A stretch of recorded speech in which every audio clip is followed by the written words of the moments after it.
सो traders, मैं आपके साथ एक शेयर कर रहा हूँ 11 ट्रेडिंग हिस्ट्री में। आपको 11 दिखा रहा हूँ यहाँ पे। फर्स्ट हमारा जो हमने फर्स्ट ट्रेड किया उसमें हमारा कुछ 1696 का हमारा अच्छे डॉलर हुआ। देन हमारा नेक्स्ट प्रॉफिट हुआ $4472 का। देन हमारा एक लॉस हुआ, छोटा सा loss, break even you can say, like $56। And then हमारा हुआ 1448 का $1 हमारा लॉस गया। फिर हमने 440 का डॉलर बुक किया। फिर हमने 528 का बुक किया और उसके बाद हमने 888 का किया। ये लॉस था, ठीक है गाइज। ये रहा यहाँ तक का पॉइंट। आगे थोड़ा सा बढ़ते हैं गाइज। ओके, अगर हम यहाँ पे अब दिखाएं यही सेम सिनेरियो, अब देखिए गाइज। फिर हमने 528 का एक लॉस दिया, एक 888 का मैंने आपको ऑलरेडी बोल रखा था, एक 2024। इसमें सबसे बड़ी नोटिस क्या करने वाली चीज़ थी गाइज कि इसमें सबसे बड़ा एक लॉस जो हुआ है वो $2024 का हुआ है। उससे बड़ा कोई लॉस नहीं। और यहाँ पे हमारा टारगेट था ऑलमोस्ट 10,000 का यहाँ पे हमारा रिवॉर्ड था, बट हमने स्टॉप लॉस आया, एक्सेप्ट कर लिए। अब यहाँ पे पॉइंट ध्यान रखना, एक लास्ट में हमने क्लोज किया इसको 11 ट्रेड। मैं आपको क्यों समझाना चाह रहा हूँ, आप ध्यान से इसको सुनना। इस 11 ट्रेड में 6 प्रॉफिट हुए हैं और 5 लॉस हुए हैं, ठीक है। 11 ट्रेड में क्या हुआ है गाइस, 6 प्रॉफिट हुए हैं और 5 लॉस हुए हैं। एट दी एंड मेरे 5 लॉस होने के बाद और 6 प्रॉफिट सिर्फ होने के बाद एट दी एंड मैं क्या हूँ, पीएनएल मेरा प्लस में है। सबसे मेन चीज़, रियलाइज्ड पीएनएल जो अपने पास हाथ में जो है अकाउंट में $3,762। मतलब इसका मतलब क्या होगा इस, अगर आप रिस्क रिवॉर्ड मैनेजमेंट ये प्रॉपर आप मैनेज कर रहे हो और प्रॉपर समझ रहे हो तो कितना इजी है पैसा मार्केट से निकालने के लिए।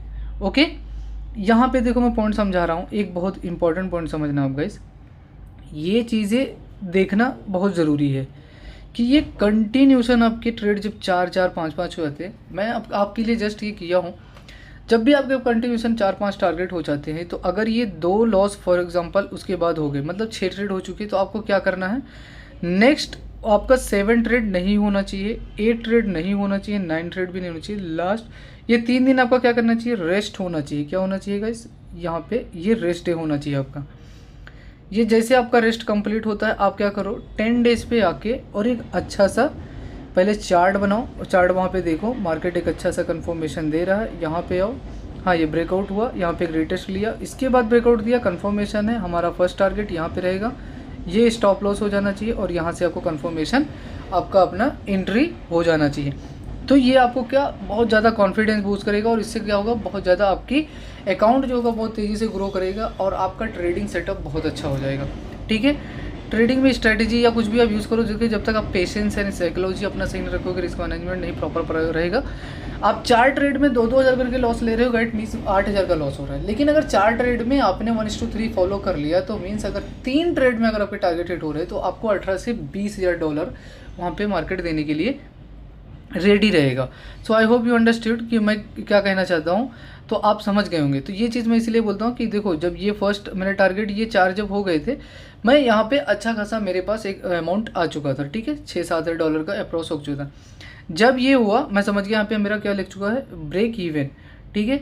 अब ब्रेक इवन पे हम क्या करते हैं गाइस, ब्रेक इवन के बाद हमारा काम होता है, फॉर एग्जांपल यहाँ पे है मेरा, यहाँ पे स्टॉक गया और ये आया और ये लेवल पे मुझे पता है ब्रेक इवन है, यहाँ पे क्या करना चाहिए था, रोकना चाहिए था। यहाँ पे क्या लेना चाहिए था, रेस्ट लेना चाहिए था, बिकॉज ये 5वां ट्रेड था, कंटिन्यूशन ट्रेड, 4 ट्रेड टारगेट दे चुका था और 5वां ट्रेड पे जस्ट ब्रेक इवन पे आप निकले हो। तो this is the best time you can go out from the market and go outside, just enjoy and what ever do what ever what you want. फिर उसके बाद क्या करना आपको, उसके बाद मार्केट में रिटर्न आना है, तो उससे क्या होगा, आपका चांसेस सबसे ज़्यादा होगा मार्केट में एट दी एंड जब आप क्लोज करोगे तो ये किस में होगा, प्रॉफिट में होगा। अगर मैं इसको आपको अच्छे से समझाना चाहूँ, ठीक है गाइस, तो ये आपका पीएनएल किस में रहेगा, ऑब्वियसली बात है इसी कलर में रहेगा, जिस कलर में आप लोग देखना बहुत पसंद करते हो। ये कब रहेगा, जब ये फॉर एग्जांपल है और ये यहाँ पे चला था, यहाँ पे आया, तो क्योंकि ये आपके फेवर में नहीं रहा और आपको लगा कि नहीं अभी ये यहाँ तक आ गया है, मैं नहीं रुकने वाला, तो जैसे आपने क्या डिसीजन ले लिया कि अब यहाँ से मुझे रेस्ट लेना चाहिए, उसके बाद में आऊँगा, तो ये थोड़ा सा आके फिर ये ब्रेकआउट आपके लाइफ में बहुत तगड़ा आ जाता है। So I hope you understood guys, और इसको आप बहुत अच्छे से सीखे होंगे। So thank you.